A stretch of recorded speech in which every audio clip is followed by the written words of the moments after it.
Assalamualaikum warahmatullahi wabarakatuh.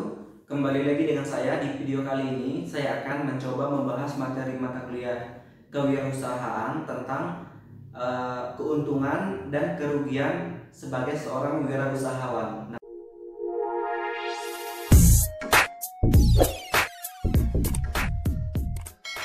Keuntungan yang pertama yaitu otonomi. Di sini pengelolaan yang bebas dan tidak terikat membuat orang tersebut memposisikan dirinya sebagai bos. Nah, yang memiliki kehendak terhadap kontrol bisnisnya sendiri. Selain itu juga, menurut Robert Kiyosaki, beliau mengatakan pada dasarnya perspektif seseorang menjadi wirausaha adalah pilihan karena mencari sebuah kebebasan dan tidak terikat. Nah, yang kedua itu kontrol finansial. Nah, dalam artian pengawasan keuangan. Di sini keuntungannya adalah bebas dalam mengelola keuangan dan merasa kekayaan sebagai miliknya sendiri ataupun milik pribadinya. Yang ketiga, memiliki legitimasi. Nah, moral yang kuat untuk mewujudkan kesejahteraan dan menciptakan kesempatan kerja untuk orang lain. Selanjutnya yaitu tentang kerugian kewirausahaan. Nah, yang pertama, pengorbanan personel. Artinya, pada awalnya seorang wirausahawan harus bekerja dengan keras dan waktu yang cukup lama dan sibuk. Sedikit sekali untuk kepentingan keluarga ya, seperti rekreasi dan lain-lain. Hampir semua waktu itu dihabiskan untuk kegiatan bisnisnya. Yang kedua, beban tanggung jawab. Di sini seorang wirausahawan harus mengelola semua fungsi bisnisnya, baik mulai dari pemasarannya, keuangan, personil maupun pengadaan dan pelatihan. Yang ketiga, kecilnya margin ataupun keuntungan dan kemungkinan gagal itu besar karena seorang wirausahawan menggunakan keuntungan yang kecil dan keuangan milik sendiri ataupun milik pribadi, maka margin laba ataupun keuntungannya yang diperoleh pun akan relatif kecil dan bahkan kemungkinan gagal juga ada. Materi selanjutnya yaitu langkah-langkah dalam memulai wirausaha. Yang pertama, pilih bidang yang Anda sukai atau yang Anda minati. Terus Anda harus memiliki hasrat di dalam situnya dan pengetahuan di dalam tentang usaha yang akan kita kerjakan tersebut. Nah, tips pertama ini sangatlah membantu bagi mahasiswa ataupun bagi kita semua yang cenderung memiliki keinginan yang tinggi sekaligus mudah jenuh. Karena tidak mudah memang ya, terutama jika kita sudah lama dan terbiasa berada di zona nyaman. Nah, seringkali kesibukan kerja kita itu membunuh insting ataupun naluri kita untuk berkreasi maupun mengasah minat dan kesukaan yang mampu mendatangkan uang. Nah, jika kita telah menentukan minat, maka segeralah kita ataupun Anda untuk mengasah pengetahuan dan perbanyak bacaan serta keterampilan mengenai bidang usaha yang hendak kita tekuni ataupun yang hendak kita kerjakan. Kadang-kadang hal-hal yang kita rasakan ataupun yang kita kuasai ternyata setelah berada di lapangan itu berbeda drastis dengan apa yang kita pikirkan. Nah, seseorang yang sehari-harinya mengerjakan pekerjaan keahlian tertentu belum tentu bisa sukses untuk menggeluti sebuah bisnis ataupun usaha di dalam bidang yang sudah ia tekuni ataupun kemampuan yang sudah ia miliki. Karena perlu sekali untuk belajar dari orang-orang yang telah sukses merintis usaha di bidang tersebut. Nah, yang kedua, perluasan dan perbanyak jaringan bisnis dan pertemanan. Nah, seringkali tawaran-tawaran perluasan bisnis itu datang dari kelompok-kelompok ataupun rekan-rekan yang satu jaringan dengan kita. Nah, namun Anda itu harus tetap berhati-hati karena tidak ada yang namanya makan siang gratis. Ya, siapapun itu, Anda harus tetap berhati-hati dan mempersiapkan akan datangnya hal-hal yang tidak terduga. Nah, hal ini juga sejalan dengan prinsip seorang pebisnis, ya, uang tidak mengenal tuan. Artinya, bisa saja hari ini Anda adalah big boss ataupun bos besar ataupun orang kaya, ya, yang banyak uang. Namun esok ataupun lusa belum tentu Anda akan menjadi orang kaya lagi ataupun yang banyak uang lagi. Bisa saja Anda akan menjadi seorang yang jatuh miskin atau menjadi seorang yang pengangguran karena didepak oleh karyawan Anda sendiri yang bekerja sama dengan partner bisnis Anda atau bahkan investor Anda sendiri. Yang ketiga, pilihlah keunikan dan nilai unggul dalam produk ataupun jasa Anda. Nah, kebanyakan orang tidak sadar ketika memulai sebuah usaha ataupun berbisnis terjebak di dalam fenomena banting harga ataupun harganya murah. Padahal ada kalanya harga bukan menjadi segalanya. Anda harus bisa mencari celah pasar yang unik untuk produk ataupun jasa yang akan Anda tawarkan kepada konsumen Anda. Nah, Anda juga harus menentukan posisi Anda di dalam peta persaingan usaha. Nah, jika Anda menilai terlalu tinggi, ya, jasa Anda ataupun produk Anda, sementara hal yang Anda tawarkan itu tidak relevan ataupun tidak mempunyai keunggulan yang sangat spesifik dan memiliki nilai tambah, maka akan terjadi kemungkinan orang akan berpaling kepada usaha yang sejenis dengan harga dan kualitas yang lebih baik. Misalnya, contohnya seperti ini ya. Misalnya Anda ingin memulai sebuah usaha bisnis jasa pembuatan desain web atau web design. Nah, di sini Anda harus menentukan apakah Anda ingin bersaing berdarah-darah di usaha yang murah meriah, ya, di usaha yang murah meriah, atau Anda akan spesifik kepada desainnya, ya, atau Anda akan spesifik kepada faktor security ataupun keamanannya, ya, atau kepada tingkat kesulitan dan kompleksitas pengelolaan database dari web design itu. Jadi Anda tinggal tentukan Anda mau segmen yang apa, mau bersaing di bidang yang mana. Yang keempat, jaga kredibilitas dan brand image Anda. Nah, seringkali kita ketika memulai sebuah usaha ataupun bisnis melupakan faktor nama baik, kredibilitas dan pandangan orang terhadap produk ataupun jasa kita.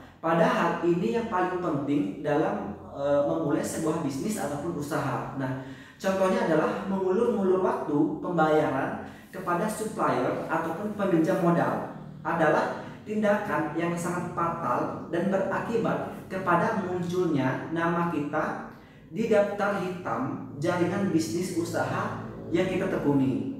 Misalnya, salah satu usaha bisnis seringkali mereka itu bertindak arogan dan mengabaikan keluhan para pelanggannya. Padahal bukan hanya sekali ataupun dua kali saja pelanggan melakukan komplain terhadap perusahaan itu ataupun jasa yang mereka tawarkan. Nah, akibatnya mereka kehilangan pelanggan adalah hal yang nyata yang akan terjadi dan bahkan kehilangan pasar potensial dan pangsa pasar yang mereka kuasai. Nah, yang kelima yaitu berhemat dalam operasional secara terencana serta sisihkan uang untuk modal, ya, untuk modal kerja dan penambahan investasi alat-alat ataupun alat-alat produksi ataupun jasa.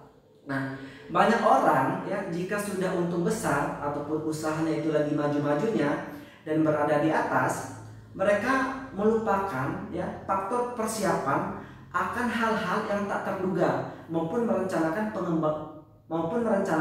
pengembangan usahanya itu. Padahal bisnis sebenarnya sama dengan hidup, ya, harus selalu bertahan dan selalu berjuang. Banyak pengusaha dan pengrajin, ya, ketika mereka sudah kebanjiran order dan menerima banyak uang, malah mereka ini mendahulukan untuk membeli mobil mewah, ya, ataupun barang-barang yang mewah atau yang mahal untuk mereka koleksi ataupun untuk mereka pergunakan. Hal ini sebenarnya tidak salah, ya, tidak ada yang salah. Namun akan lebih baik, ya, jika keuntungan yang ia dapatkan itu bisa ia sisihkan untuk laba ditahan dan penambahan modal kerja. Dengan demikian, usaha itu bisa menjadi lebih berkembang dan mendapatkan kepercayaan dan pinjaman modal dari bank menjadi lebih mudah, ya, karena Anda sudah dipercaya oleh pihak tersebut ataupun oleh pihak bank untuk mampu mengelola perusahaan secara profesional. Nah, sebaiknya untuk keperluan sehari-hari, pemilik perusahaan mencadangkan alokasi dana secukupnya saja untuk biaya hidup, dan keperluan pribadi dalam bentuk gaji komisaris ataupun pemilik. Nah, atau disisihkan sebagian saja dari laba tahunan. Namun, jangan mengganggu arus kas dari perusahaan tersebut, karena kalau digunakan untuk kepentingan pribadi, maka akan mengganggu produktivitas usaha ataupun perusahaan tersebut. Selain poin yang sudah saya jelaskan barusan, kiat dalam memulai sebuah usaha ataupun bisnis juga dapat diadopsi menurut seorang pakar bisnis, ya, sekaligus motivator, yaitu Tung Disem Waringin. Nah, menurut Tung Disem, langkah-langkah teknis yang dapat dilakukan untuk memulai sebuah bisnis. Yang pertama, bangun ide bisnis dengan menulis impian kita. Nah, dan menulis hobi kita itu apa saja. Nah, tuliskan 10 mimpi dan hobi kita. Lalu seleksi menjadi 3 yang paling membuat kita sangat ambisius dan enjoy untuk menjalankannya. Nah, selanjutnya, ya, Anda harus seleksi lagi menjadi 1 mimpi, ya, yang membuat kita menjadi harus untuk mewujudkannya, ya, sehingga 1 mimpi tersebut benar-benar dijadikan sebagai visi, ya, ataupun goal atau target yang harus kita raih. Nah, yang kedua, berikan alasan, ya, yang sangat kuat untuk mewujudkan mimpi tersebut. Nah, bayangkan kenikmatan apa saja yang akan kita raih atau yang akan kita dapat apabila mimpi tersebut bisa kita wujudkan. Dan kita juga harus membayangkan kesengsaraan apa saja yang akan kita peroleh ketika kita tidak berhasil mewujudkan mimpi tersebut. Yang ketiga, mulailah untuk mewujudkan mimpi tersebut dengan bertindak, ya, dan cari tema yang tepat dan tulis misi ataupun langkah pencapaian dan tuangkan menjadi konsep usaha yang jelas. Yang keempat, lakukan riset baik di internet maupun di kenyataan sehari-hari. Visi dan misi yang kita tulis harus terdefinisi dengan jelas, spesifik, dan marketable sesuai dengan bidangnya. Yang kelima, tuliskan dan rancang strategi yang akan dijalankan, ya. Yang keenam, gunakan faktor pengungkit, ya, seperti order fulfill money, order fulfill experience, terus order fulfill ide. Yang keempat ada order fulfill time ataupun waktu, dan yang kelima ada order fulfill work ataupun kerja. Nah, yang ketujuh cari pembimbing. Nah, pilihlah yang sudah sukses, ya, di bidang tersebut tentunya. Nah, untuk pembanding dan mengurangi risiko kegagalan dalam melakukan langkah-langkah pencapaian goal tersebut ataupun target tersebut. Yang kedelapan, buatlah sebuah tim yang kompak untuk membantu mewujudkan goals ataupun target tersebut. Nah, mulai dari together, everybody, achieve, dan miracle. Nah, yang kesembilan, optimalkan jaringan, relasi, dan network yang kita punya untuk mencapai goals ataupun misi kita tersebut. Yang kesepuluh, buatlah jaringan baru yang tak terhingga dengan membuat relasi dan silaturahmi sebanyak-banyaknya ataupun sebanyak mungkin.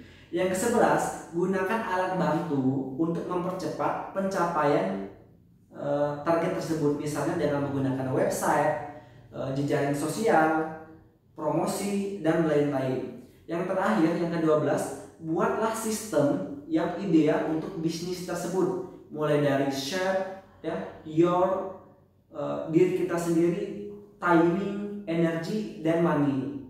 Data membuktikan bahwa 94% kegagalan dalam usaha ataupun berbisnis itu disebabkan oleh sistem, bukan karena orangnya.